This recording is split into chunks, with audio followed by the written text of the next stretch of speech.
Assalamualaikum warahmatullahi wabarakatuh. Bagaimana kabar kalian semua? Semoga kita selalu berada dalam lindungannya. Amin. Amin ya robbal alamin.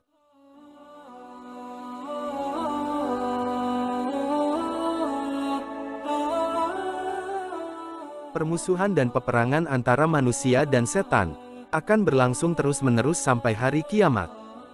Akar dari permusuhan ini tidak lain adalah karena keangkuhan dan kesombongan setan.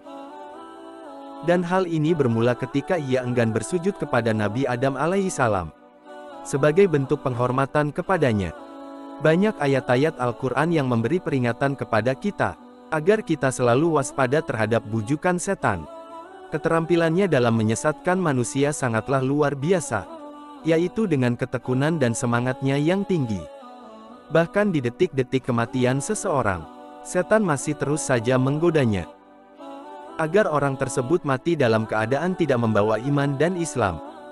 Diceritakan dalam kitab Daqaiqul Ahbar, ada seorang ulama yang sedang mengalami sakaratul maut.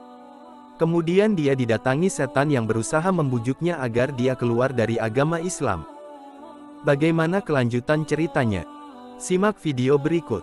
Semoga kita semua mati dalam keadaan membawa iman dan Islam. Amin. Amin. Ya robbal alamin. Cara setan menghilangkan iman. Dalam sebuah hadits diceritakan, sesungguhnya setan yang dilaknati Allah mendatangi dan duduk di atas kepala seorang hamba yang sedang menghadapi sakaratul maut. Dan berkatalah setan kepadanya, tinggalkanlah agama ini dan katakanlah Tuhan ada dua agar engkau selamat dari kepayahan. Ketika itu ada kekhawatiran dan ketakutan yang sangat besar. Oleh karena itu tetaplah dirimu agar selalu menangis dan tadaru, atau merendahkan diri kepada Allah dan bangun pada tengah malam. Dengan memperbanyak ruku dan sujud agar selamat dari siksa Allah. Imam Abu Hanifah pernah ditanya, apakah dosa yang paling dikhawatirkan dapat menghilangkan iman?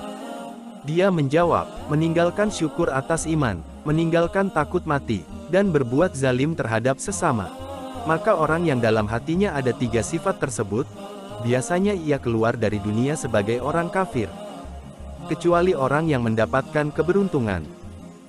Hal yang paling berat dirasakan mayit adalah rasa haus dan terbakarnya hati. Pada waktu itu setan mempunyai kesempatan untuk menghilangkan keimanan orang mukmin. Karena sangat hausnya. Pada waktu itu setan datang padanya dengan membawa tempat air dari es dan menggerak-gerakkannya. Maka berkatalah orang mukmin tersebut, berilah aku air, dan dia tidak tahu bahwa itu setan. Maka setan berkata, katakanlah tidak ada yang menciptakan alam.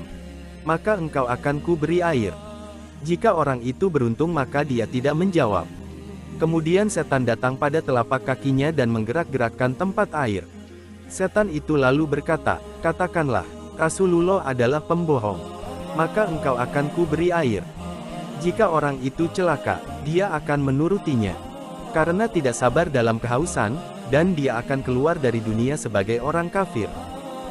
Semoga Allah melindungi kita dari hal tersebut. Dan jika orang itu beruntung, maka dia menolak permintaan setan, dan dia memikirkan akibatnya. Sebagaimana telah diceritakan kisah Abu Zakaria Az-Zahid ketika menghadapi kematian. Sahabatnya datang, pada waktu dia sedang menghadapi sakaratul maut, dan mengajarinya kalimah thayyibah, La ilaha illallah Muhammadur Rasulullah. Tapi, dia memalingkan wajahnya dan tidak mau mengucapkannya. Maka diulanginya untuk yang kedua kalinya. Tapi dia tetap memalingkan wajahnya dan tidak mengucapkannya. Diulanginya 3 kali dan Abu Zakaria berkata, aku tidak akan mengucapkannya. Maka dia pun pingsan di depan teman-temannya. Setelah Abu Zakaria sadar dari pingsannya yang sesaat, dan merasa ringan, dia membuka matanya seraya berkata pada mereka, apakah engkau mengatakan sesuatu kepadaku? Mereka berkata, iya, kami mengajarkanmu syahadat 3 kali. Dan engkau berpaling 2 kali. Dan engkau berkata pada saat yang ketiga, aku tidak akan mengucapkan. Abu Zakaria menjawab, aku didatangi iblis yang membawa tempat air. Kemudian iblis itu duduk di kananku sambil menggerak-gerakkan tempat air. Dan dia berkata kepadaku, apakah engkau membutuhkan air? Kemudian aku menjawab, iya. Setan berkata lagi, katakanlah Isa anak Allah. Maka aku berpaling darinya. Kemudian setan mendatangi pada kakiku, dan berkata padaku seperti tadi. Dan untuk ketiga kalinya dia berkata, katakanlah tidak ada Tuhan. Aku pun berkata, aku tidak akan mengucapkan. Maka iblis membanting tempat air tersebut dan berlari menjauh. Aku menolak ajakan iblis, bukan menolakmu. Aku bersaksi bahwa tidak ada Tuhan selain Allah.